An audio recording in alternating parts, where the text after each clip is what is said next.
And to know that that package has been unwrapped by somebody else. I mean, my Expansive. God. Impressive. Expansive.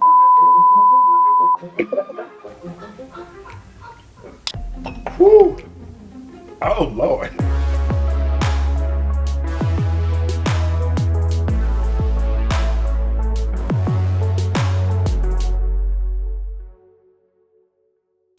Hello, good people. Today I want to talk about Brittany Renner. She recently appeared on Shannon Sharp's Club Shay for an interview, and she revealed many salacious details about how she engaged in relations with many young men. Not everything about it was scandalous, but I thought we'd talk about it a bit. Now, if you don't know who Renner is, she's a fairly well-known, shall we say, 304, future 304s of America president, in my view. And she talks about how she traps athletes because they're dumb. In my experience, the worst people to deal with are the athletes. None of them use condoms, really. So if y'all really want to try to come up off a check off a man, I mean, you could just an athlete. They're really dumb. And she eventually became impregnated by an NBA player. And now she's kind of this kind of polarizing figure that many know about. Now, I'm using a little bit of tongue-in-cheek language here, talking about future 304s of America. But in my view, it's actually really sad that Renner has become such a prominent figure in our society. It just speaks again to the decay in our culture that a woman of her, reputation of ill repute continues to be prominently displayed on many of our platforms. And some even think she's like some sort of girl boss because she hit the jackpot by getting pregnant by an NBA player. But there is a silver lining, I think, to Renner's ascent, right?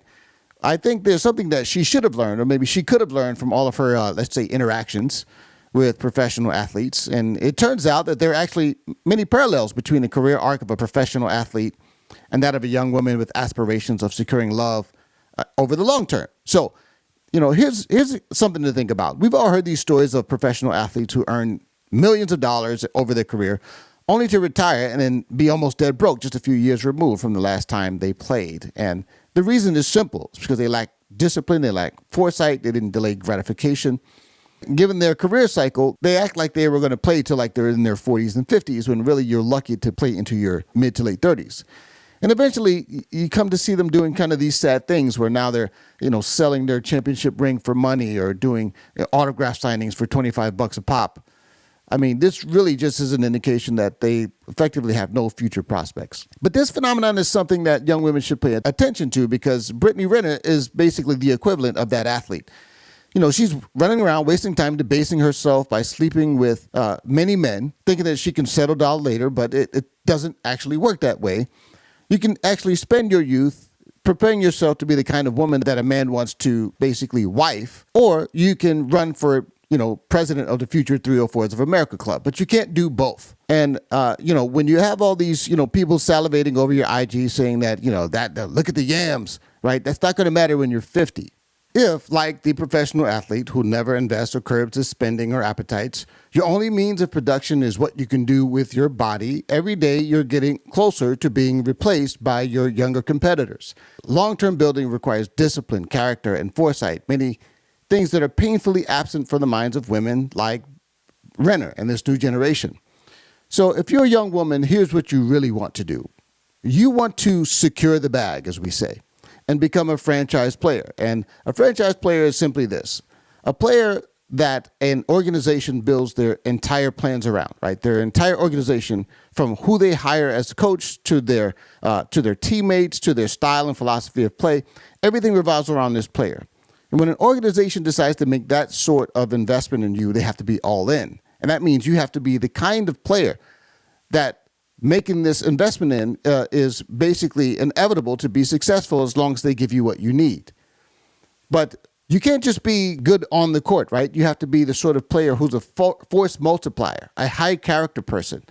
This is the sort of person that people want to be around and want to be with. They gravitate towards you, and they are better because of it.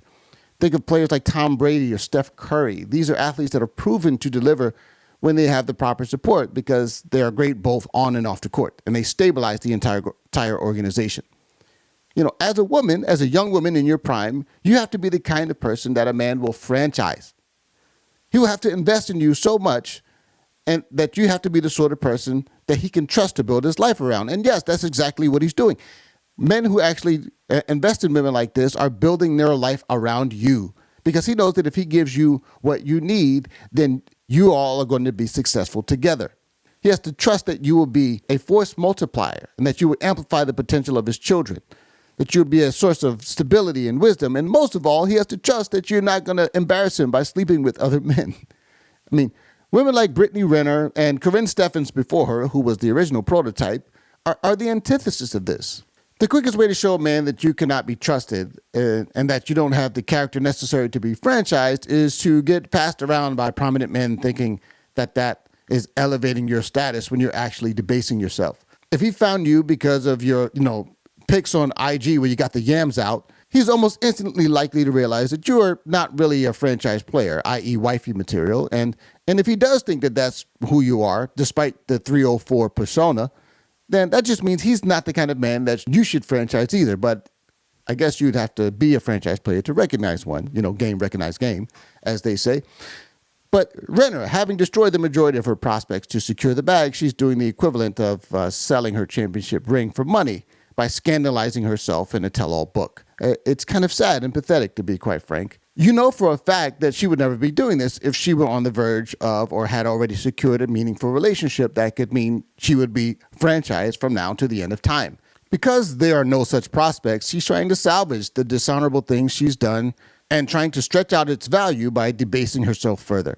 Really, I take no pleasure in saying these words. I'm not trying to disparage her or rain on her parade, but I'm trying to warn young ladies that this is not the way, right? This is not the way to go.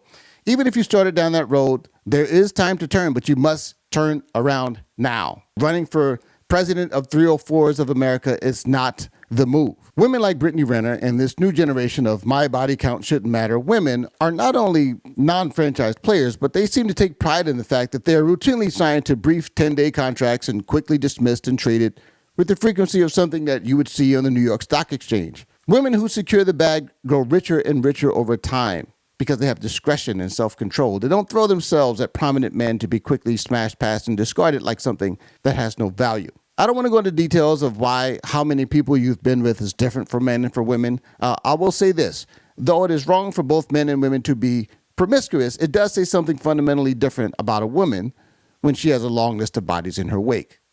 You don't have to like that fact, but it's simply true. Men don't have the same decision-making power when it comes to sex, and that leverage is an advantage to you. It's not a disadvantage, but you have to know how to leverage it. This is why you have to gain commitment before you lie down. And if a man isn't willing to do that, then he's probably not worth being your franchise guy either. Like I said, I remember the days when we used to value something called marriage, and that was kind of the norm. But, those are the good old days. In short, let me tell you what a woman who secures the bag looks like. It's in Proverbs 31. It says, "Who can find a virtuous woman? Because her value is far more than rubies. Her husband has full confidence in her and lacks nothing of value. She is clothed with strength and dignity. She can laugh at days to come because she is not short-sighted. And she speaks with wisdom, and faithful instruction is on her tongue. She watches over the affairs of her household and does not eat the bread of idleness. Her children arise and call her blessed. Her husband also, and he praises her." In other words, he's not embarrassed by her past. "Many women do honorable things, but you surpass them all. Charm is deceitful and beauty is fading, but a woman who fears the Lord will be praised." Friends, that's what it looks like for a young woman to secure the bag. She becomes a Proverbs 31 woman. But what do you say? What are your thoughts? Do you think I'm being too harsh? Or do you have some other thoughts? Maybe some things that I left out. I'd like to hear about it in the comments. Let me know. Till next time, friends. God bless you.